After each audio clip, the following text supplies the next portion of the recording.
আপনার সাথে করা কোনো অন্যায় কাজের প্রতিশোধ যে লড়াই করেই নিতে হবে তা কিন্তু নয়। প্রতিশোধের ধরন মজাদারও হতে পারে। আর প্রতিশোধ নেয়ার এমনই কিছু মজাদার ঘটনা জানতে আজকের ভিডিওটি শেষ পর্যন্ত দেখুন। আর ভিডিওর শেষে আপনি জেনে যাবেন কিভাবে আপনার শত্রুর উপর বেশ মজার ছলে শিক্ষা দিয়ে তাকে সোজা করতে হয়। তো চলুন শুরু করা যাক।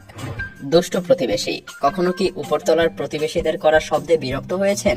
রাতে ঘুমানোর সময় উচ্চ শব্দে ঘুমের 12টা বেজেছে এমন? প্রতিবেশী কি ভাববে এই ভেবে হয়তোবা কিছুই বলেননি, তবে সবাই কিন্তু এসব সহ্য করে না। যেমন এই কাপল। উপরতলার প্রতিবেশীদের করা শব্দে অতিষ্ঠ হয়ে তাদের উপর প্রতিশোধ নিয়েছে এই যুগল।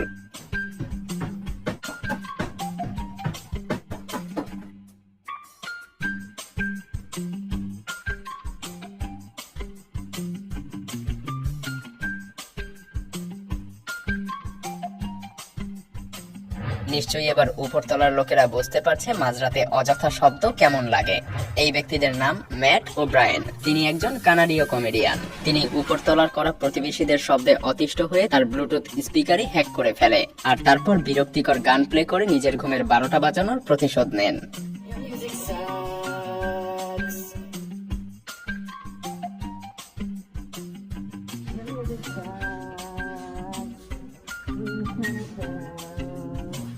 বিভিন্ন রকম ভাবে আরো একটি প্রতিশোধ নিয়েছে ইউটিউবার ম্যাথিউ। উপরতলার প্রতিবেশীদের করা শব্দের প্রতিশোধ নিতেই তিনি নিজের রুমেই একটা বিশাল স্পিকার বসিয়ে নেন, আর তারপর তিনি সেটার মধ্যে অটোমেশন সিস্টেম চালু করে দেন। যখনই প্রতিবেশীদের কেউ 10 সেকেন্ডের বেশি লাউড নয়েজ করবে, অটোমেটিক্যালি তার রুমের স্পিকারটিও অন হয়ে বিকট শব্দে গান বাজানো শুরু করে দিবে। Our neighbors are playing their loud music again, as you can probably hear. So I've got the system all set up here.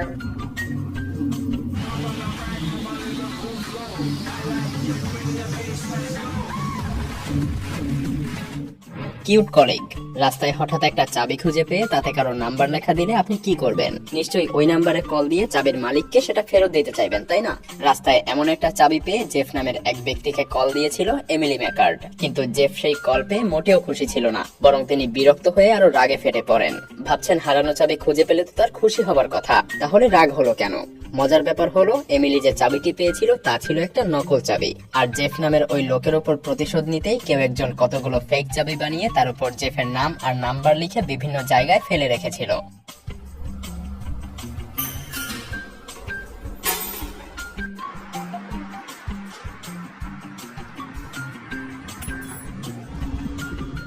আর পথচারীরা সেই চাবি পেয়ে জেফকে ফেরত দেওয়ার জন্য কলের পর কল করতে থাকে। কানাডিয়ান এই মিউজিশিয়ানের প্লেন ভ্রমণের সময় তার গিটার ড্যামেজ হয়ে যায়। সে এয়ারলাইন্স কোম্পানির কাছে এটা নিয়ে অভিযোগ করলেও তারা তার অভিযোগে কোনো রকম ভ্রুক্ষেপই করেনি। শেষমেশ এই ঘটনা নিয়ে তিনি একটা গানই বানিয়ে ফেলেন, আর রাতারাতি তার এই গান ভাইরাল হয়ে যায়।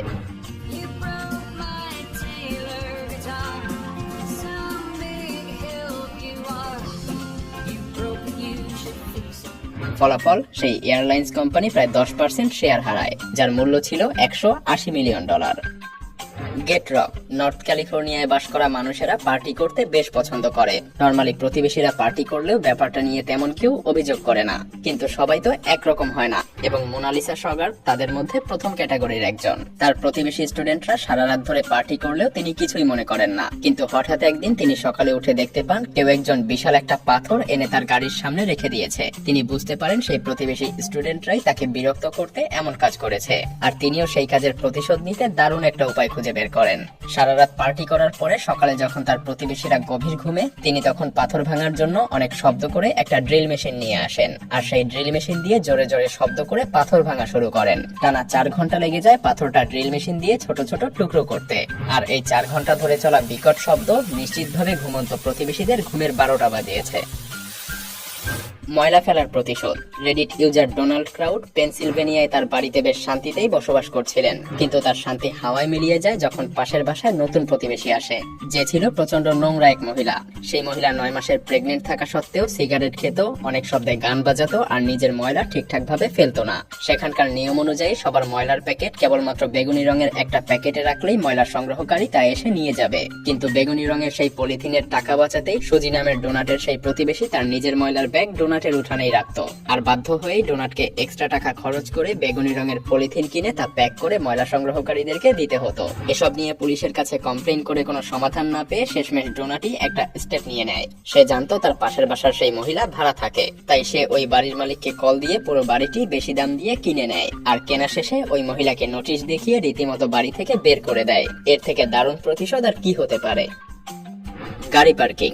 আপনার যদি গাড়ি থেকে থাকে আর সেই গাড়ি দিয়ে যদি কারোর সাথে কোনো অঘটন ঘটিয়ে ফেলেন তাহলে একটু সাবধানে থাকবেন, কারণ কেউ কেউ বেশ অভিনব পদ্ধতিতেও আপনার গাড়ির ওপর প্রতিশোধ নিতে পারে।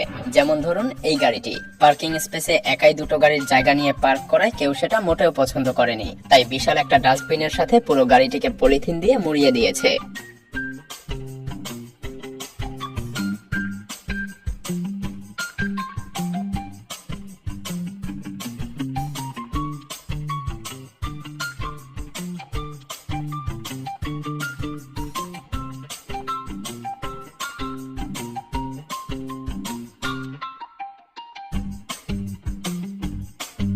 আবার যেমন ধরুন এই লাল স্মার্ট কার ঠিকঠাক ভাবে পার্কিং না করায় কেউ তার গাড়িটিকে পুরো উল্টো করেই রেখে দিয়েছে। এসবের মধ্যে সবচাইতে বড় রিভেঞ্জটা নেয় এক গার্লফ্রেন্ড তার চিটিং বয়ফ্রেন্ডের উপর। দোকান থেকে এক গাদা স্যানিটারি ন্যাপকিন কিনে তা দিয়ে পুরো গাড়িটাকেই ঢেকে দেন। সেই মহিলার রাগ আর প্রতিশোধ নেওয়ার ইচ্ছা কতটুকু প্রবল ছিল শুধু একবার ভেবে দেখুন। ডিভোর্স সবসময় প্রয়োজনের চেয়ে অনেক বেশি ঝামেলা তৈরি করে। যেমন এই কাপল প্রচুর ঝগড়াঝাটি আর বাকবেতনটা সহ্য করতে না পেরে তারা ডিভোর্সের সিদ্ধান্ত নিয়ে নেন। তবে সেই লোকটি তার স্ত্রীকে বিরক্ত করতে বেশ অভিনব একটা উপায় খুঁজে বের করেন। ডিভোর্সের শর্ত অনুযায়ী ডিভোর্সের পর লোকটিকে তার স্ত্রীকে $50 ফাইন দিতে হবে, আর সেই ব্যক্তি এই $50 শোধ করে খুচরা পয়সায়। আর সেই খুচরো পয়সা বসে বসে গুনতে কি পরিমাণ খাটুনি হয়েছে তা একবার ভেবে দেখুন। তিনি সেই খুচরো পয়সার সাথে একটি নোটও লিখে দেন, যেটিতে লেখা ছিল, তুমি আমার জীবনকে অনেক সুন্দর রেখেছিলে, কিন্তু তুমি চলে যাওয়ার পর তা আরো 50 গুণ সুন্দর হবে আমি নিশ্চিত। এই লোককে প্রতিশোধ নেওয়ার জন্য বিশাল অঙ্কের জরিমানা গুনতে হয়েছিল, কিন্তু তাতেও তার কিছুই আসে যায় না। মূলত তিনি জানতে পারেন তার গার্লফ্রেন্ড চিট করছে, তখন সে তার গার্লফ্রেন্ডকে শায়েস্তা করার জন্য একটা উপায় খুঁজে বের করে। তার গার্লফ্রেন্ড জানতোই না যে তিনি সবকিছু জেনে গিয়েছেন, আর তাই হঠাৎ করে লোকটি একদিন তার গার্লফ্রেন্ডকে একটা ট্যাটু এঁকে দেওয়ার কথা বলে, কিন্তু তার মাথায় ছিল অন্য মতলব। তিনি সুন্দর ট্যাটুর পরিবর্তে পুরো পিঠ জুড়ে একটা মলত্যাগের ট্যাটু এঁকে দেন। কেউ এমন ভাবেও প্রতিশোধ নিতে পারে কল্পনাই করা যায় না।